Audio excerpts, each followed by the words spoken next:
मंत्री अर्जुना मेघवाल भी हैं।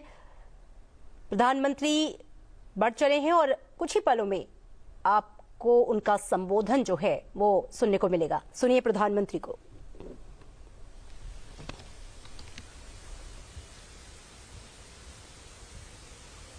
आप सबका स्वागत है साथियों। आज बजट सत्र के प्रारंभ में मैं समृद्धि की देवी मां लक्ष्मी को प्रणाम करता हूं।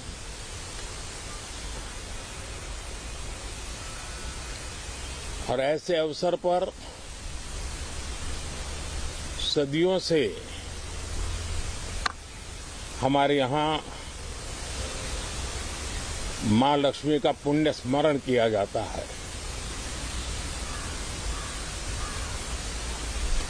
सिद्धि बुद्धि प्रदे देवी, सिद्धि बुद्धि प्रदे देवी, भुक्ति मुक्ति प्रदायिनी, भुक्ति मुक्ति प्रदायिनी,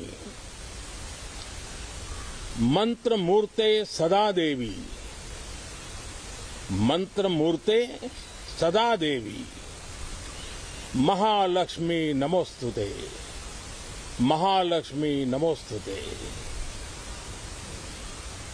मां लक्ष्मी हमें सिद्धि और विवेक देती है, समृद्धि और कल्याण भी देती है। मैं मां लक्ष्मी से प्रार्थना करता हूं कि देश के हर गरीब एवं मध्यम वर्ग समुदाय पर मां लक्ष्मी की विशेष कृपा रहे। साथियों, हमारे गणतंत्र के 75 वर्ष पूरे हुए हैं।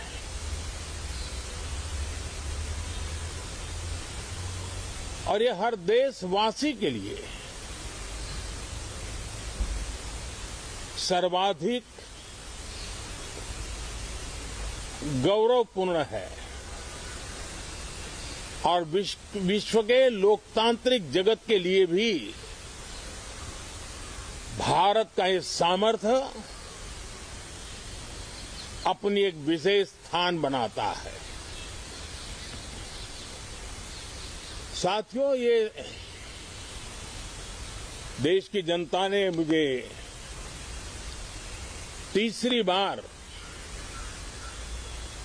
ये दायित्व दिया है और इस तीसरे कार्यकाल का ये पहला पूर्ण बजट है।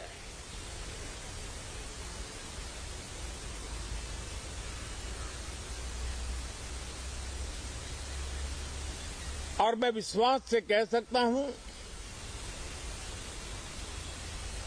कि 2047 जब आजादी के 100 साल होंगे, विकसित भारत का जो संकल्प देश ने लिया है, ये बजट सत्र, ये बजट एक नया विश्वास पैदा करेगा, नई ऊर्जा देगा कि देश जब आजादी के 100 साल मनाएगा तब विकसित होकर रहेगा। 140 करोड़ देशवासी अपने सामूहिक प्रयास से इस संकल्प को परिपूर्ण करेंगे। तीसरे टर्म में हम मिशन मोड में देश को सर्वांगीण विकास की दिशा में चाहे वो भौगोलिक रूप से हो, सामाजिक रूप से हो या आर्थिक भिन्न भिन्न स्तर के संदर्भ में हो, हम सर्वांगीण विकास के संकल्प को लेकर के मिशन मोड में आगे बढ़ते जा रहे हैं। इनोवेशन, इंक्लूजन और इन्वेस्टमेंट, ये लगातार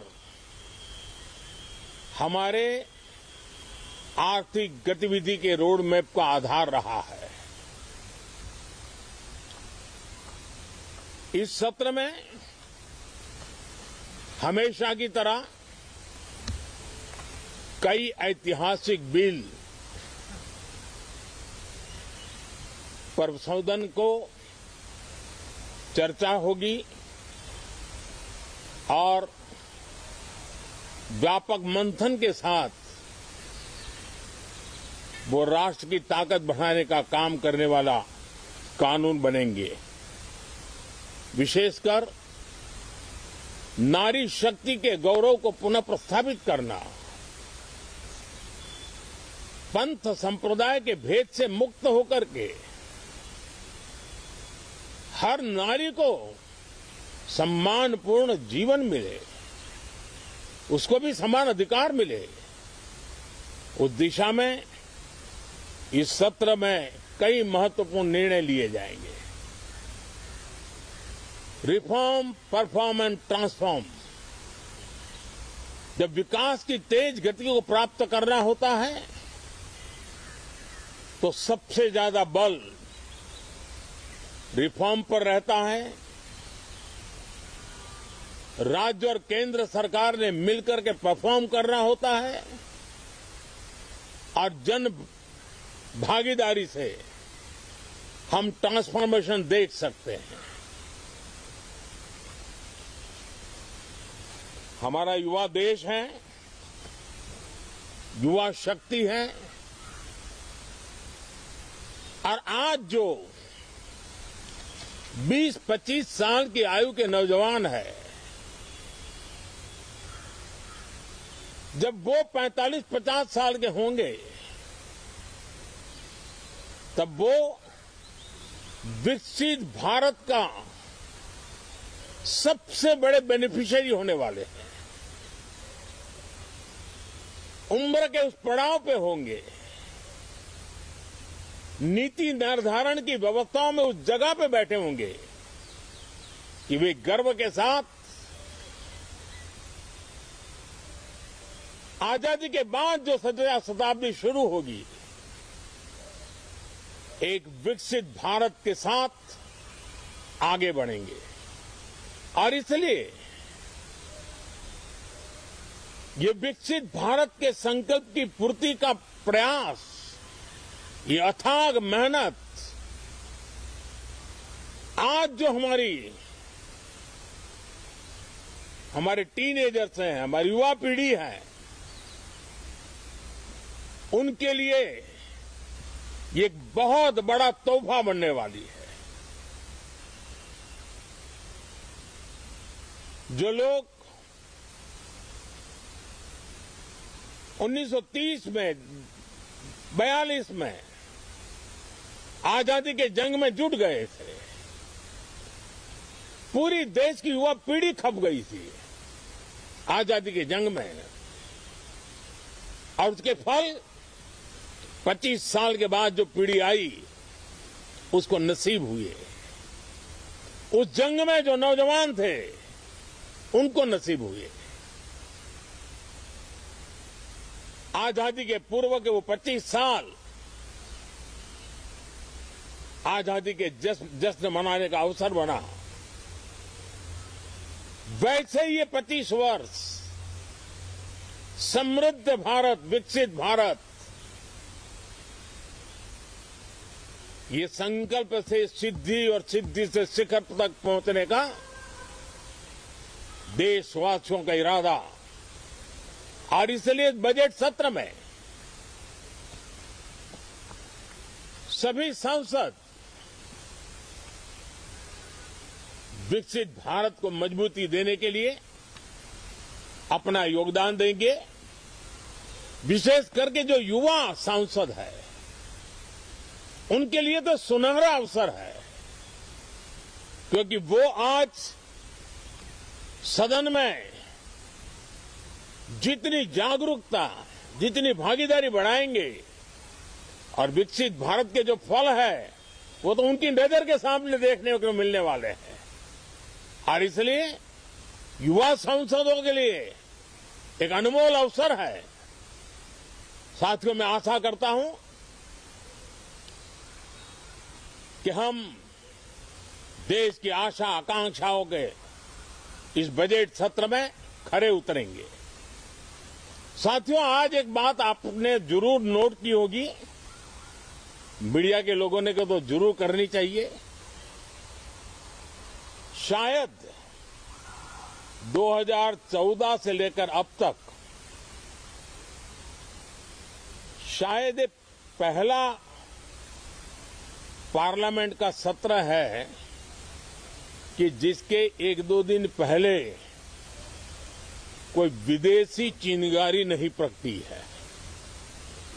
विदेश में से आग लगाने की कोशिश रही हुई है।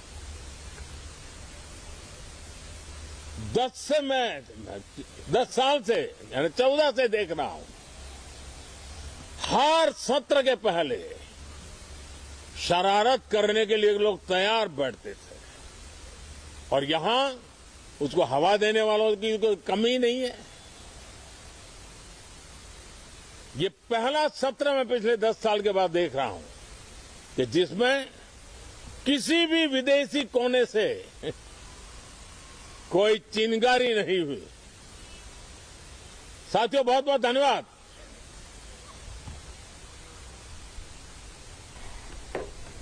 आप सीधी तस्वीरें